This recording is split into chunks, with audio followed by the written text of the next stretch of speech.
খাসি গোস্তে অনেক সময় একটা গন্ধ থাকে যেটা অনেকে পছন্দ করে না। সেই জন্য সেই গন্ধটা দূর করার জন্য একটুখানি লবণ, লেবুর রস থাকলে ভালো হয়, অথবা ভিনেগারও দেওয়া যেতে পারে। অল্প একটু ভিনেগার আর একদম এটা ডুবানো পানি দিয়ে রাখবো আমি মিনিট 10।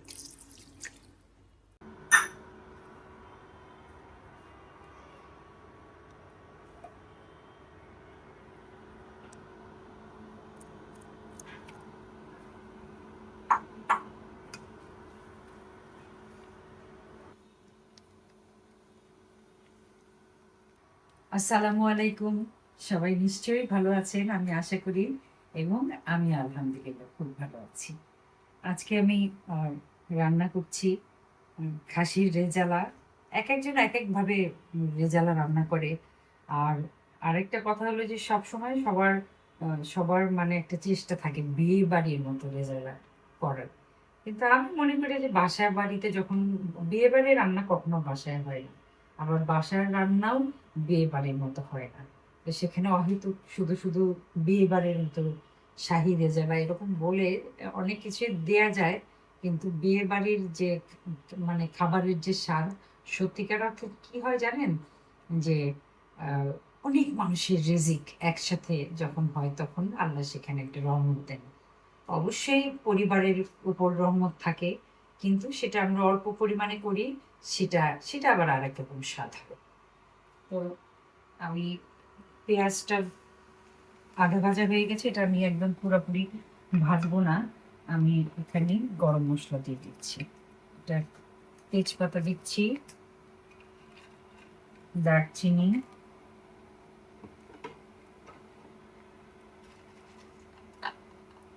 সবুজ এলাচ, ছোট এলাচ ছেঁচে দিই। এমনি এলাচ অনেকক্ষণ গোস্ত টোস্ত রান্না করলে তো অনেক সময় লাগে, তো তখন এটা ছেঁচার রিস্কটা নেই না, কারণ বীজটা দাঁতে লাগলে সাহেব খুব বিরক্ত হন। ঘি দিলাম,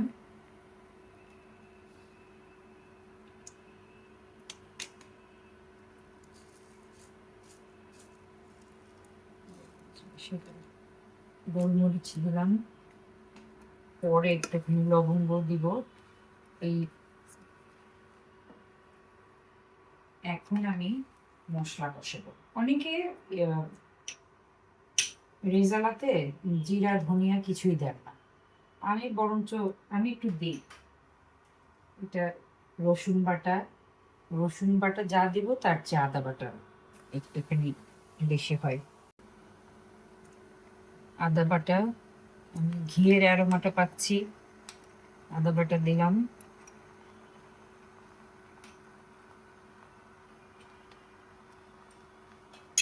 এখন দেব হলো গুঁড়া মরিচ।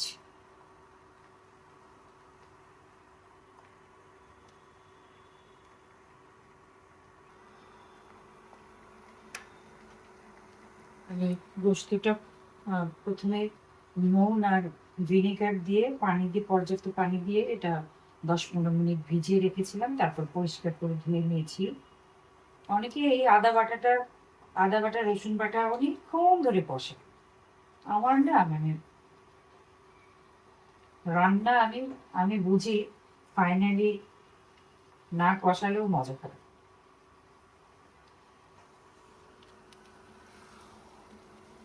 এই যে এখন তো কষানো,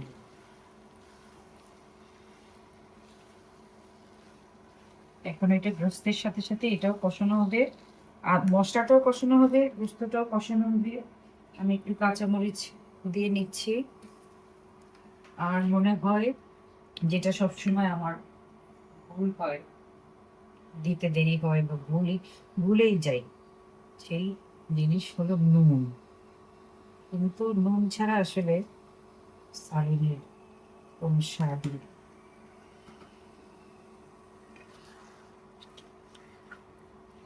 এখন আমি এটা ঢাকা দিয়ে দিব।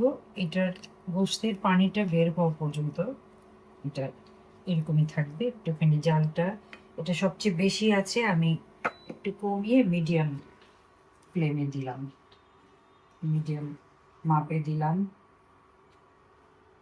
আর দিতে বাকি আছে হলো লবঙ্গ।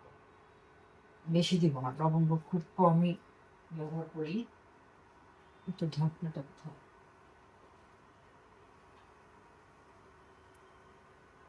সেদ্ধ হতে থাকুন, আমি আসছি। গোশত থেকে পানি বের হয়েছে, এখন আমি দিব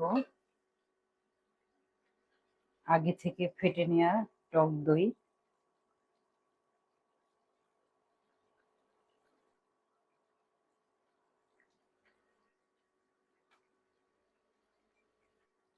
আর একদম মুচমুচে বেরেস্তা।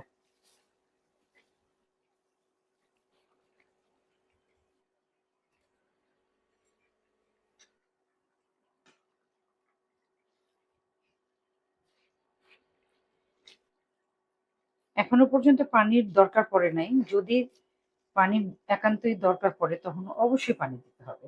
মানে পানির উপরেই যে সালনটা রান্না করতে হবে এরকম কিন্তু কোনো গ্রামার নাই। যে রান্না করবে তার পরিস্থিতি, অনেক গোশতে ঠিক মতো পানি থাকে না, মানে গোস্তটা একটু ড্রাই থাকে, সেক্ষেত্রে পানি দেওয়া ছাড়া আর কি উপায় আছে। আমি এখন আর কিছু দিব না, কিন্তু আমি একটা জিনিস দেখাই। সেটা হলো এই যে বাটনাটা, এই বাটনাটার মধ্যে আছে কাঠবাদাম, কিশমিশ আর বেরেস্তা। তিনটা জিনিস একত্রে আমি বেটেছি। আর এখানে অল্প একটুখানি দুধ ব্যবহার করব। আমার হাজবেন্ড একদমই দুধ, মানে কোনো সালুনে দুধ দেওয়া খুবই, মানে রেগে যান একদম যদি জানেন। তো একটু লুকিয়ে লুকিয়ে, আমার ভিডিও তার উনি দেখেন না। আর এমনিতেও চিন্তা করেন, মানে দুধ দুধ ছাড়া, মানে কোনো শাহী কোনো রান্না দুধ ছাড়া হয় হয় না, লাগে কিন্তু। তারপরেও উনি বলে যে থাক, তোমার শাহী রান্না করা লাগবে না, তুমি ঘরের রান্নাই রান্না করো, কিন্তু দুধ টুধ দিও না, আমার পেটে সহ্য হয় না। তো ঠিক আছে, দুধের বদলে দই দিব। তো দই দেওয়ার পরেও আসলে ফাইনালি একটা গ্রেভি আনার জন্য অবশ্যই এক চিমটি হলেও দুধ লাগবে। কিন্তু এই যে আম, কিশমিশটা বেটেছি, কিশমিশ আর বেরেস্তা, এটা বাটার পরে এটাও একটা গ্রেভি তৈরি করবে।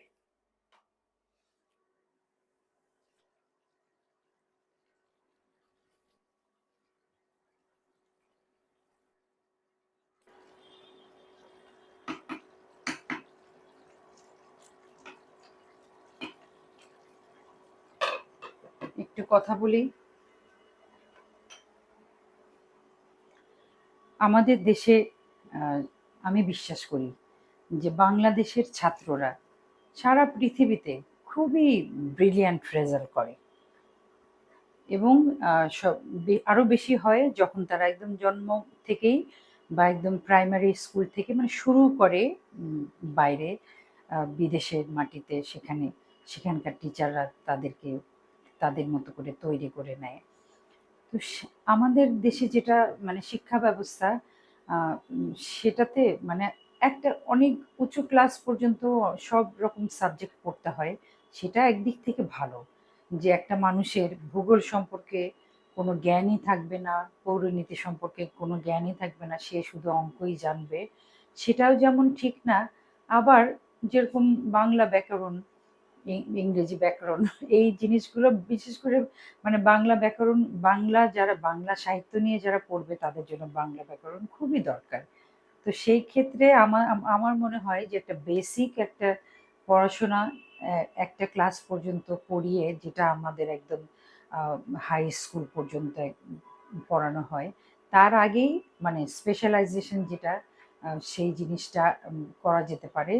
মানে খেয়াল রেখে যে এই বাচ্চাটার আসলে আগ্রহটা কোন সাবজেক্টে, সে কি অঙ্ক করতে চায়, নাকি কাঠের কারুকাজ ভালো পারে, সে কি ছবি আঁকতে চায়, নাকি ইংরেজি সাহিত্য তার কাছে বেশি প্রিয়।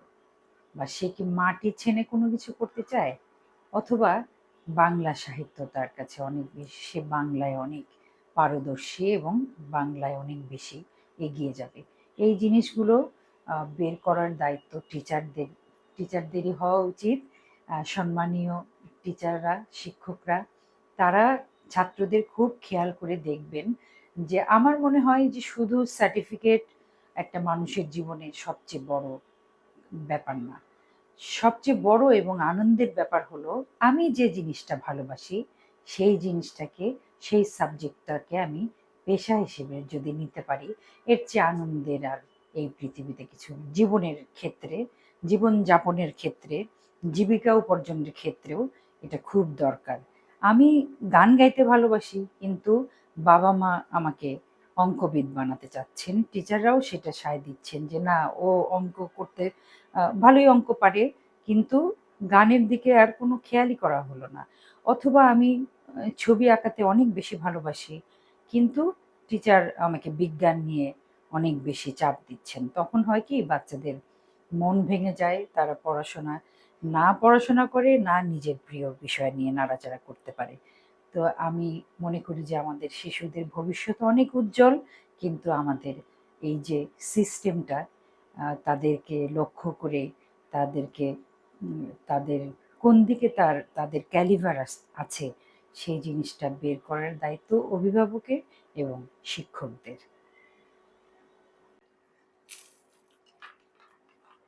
আমি এখন ওই যে বাটনাটা দিয়ে দিচ্ছি, লুকিয়ে চুরিয়ে 2 চামচ গুঁড়া দুধ দিলাম আল্লাহ ভরসা, আর হলো বাদাম বাটা, কিশমিশ বাটা, আর হলো বেরেস্তা বাটা। এখন এটার যে গ্রেভিটা হবে, এবং সেই সাথে আরো কিছু বেরেস্তা দিব, শাহী খানা বলে কথা।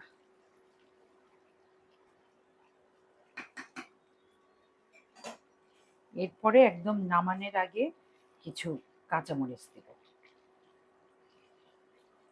আর একটুখানি, আমার তো মনে হয় না যে পানি টানি লাগবে, তরল দুধ তো দিবই না, কারণ আসলে জীবন সঙ্গীর সাথে এত মিথ্যাচার করা আমার সয় না, আমার পেটের মধ্যে ব্যথা শুরু হয় ওনার সাথে। আমি যদি কখনো কোনো, হয় না যে পরিস্থিতির চাপে পড়ে একটা কথা তাকে বললাম না, তারপরে কোনো একটা সময়ে আমি বলে হ্যাঁ, মনে করে, দায়িত্ব মনে করে বলি, কারণ আমি আল্লাহকে ভয় পাই। মানে আমি মিথ্যাচার করতে খুবই ভয় পাই, কারণ মিথ্যাচার মিথ্যাচার সব পাপের মা। তো আমি যখন আবার বলি যে পাপের মা, তখন মনে হয় কি, মা তো মানে খুব পবিত্র একটা জিনিস, আমি এই পাপের সাথে মা শব্দটা কেন লাগাই? তো এরকম কিন্তু মানে আসলে যে কথাটা চলে আসে বারবার। আমি খুব চেষ্টা করি যে জীবনের চলাফেরার পথে চাপাবাজি তো দূরে থাক, মানে অনেক বিপদে পড়লেও যেন মিথ্যা কথা না বলি, এই জিনিসটা আমি সবসময় খেয়াল রাখি এবং খুবই চেষ্টায় থাকি। তারপরেও না, আমার সাহেব মাঝে মাঝে বলবে যে না, তোমার এই কথাটা ঠিক না, তুমি তুমি কি বলতেছো এগুলা? আমি বলছি, দেখো, আমি আমি মিথ্যা কথা, তুমি এতদিনেও টের পাও নাই যে আমি মিথ্যাচার করি না? যাই হোক, এটা হয়ে আসলে আমি আবার আসছি।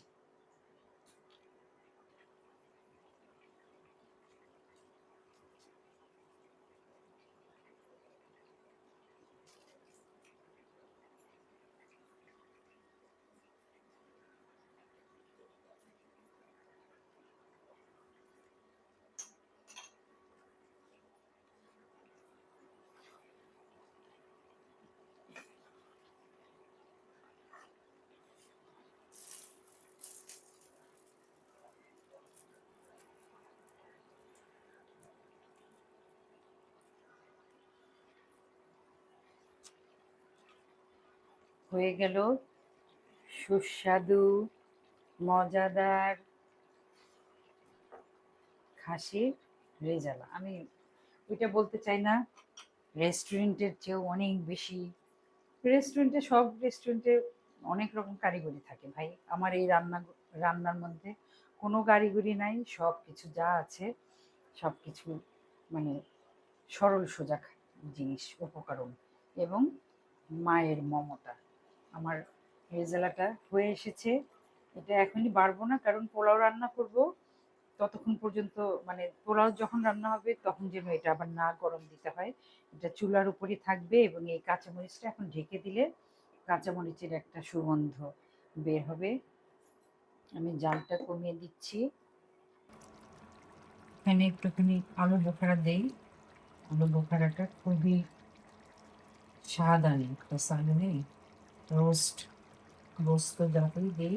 আমি এখানে আর কিশমিশ রেখেছিলাম, যেহেতু আমি কিশমিশ বাটা দিয়েছি, এখন আর সেটা দিব না, আলু বোখারাটা দিলাম।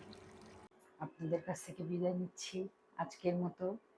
আল্লাহ সবাইকে ভালো রাখুক, ঘরের খাবার খাবেন এবং সবাই সবার জন্য দোয়া করবেন। দোয়া করাটাও কিন্তু একটা খুব সওয়াবের কাজ। আমি সবার জন্য দোয়া করি।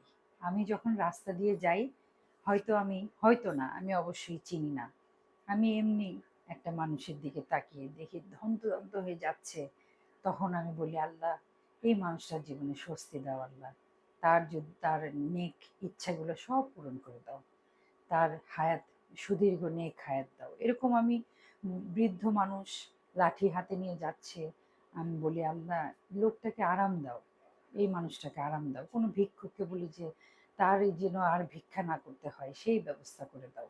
এরকম সারাক্ষণ দোয়া করতেই থাকি। দোয়া করতে তো পয়সা লাগে না, দোয়া করতে লাগে মন, হৃদয়। যে হৃদয় আল্লাহ দিয়েছেন সেটাকে কাজে লাগাই। আল্লাহ হাফেজ।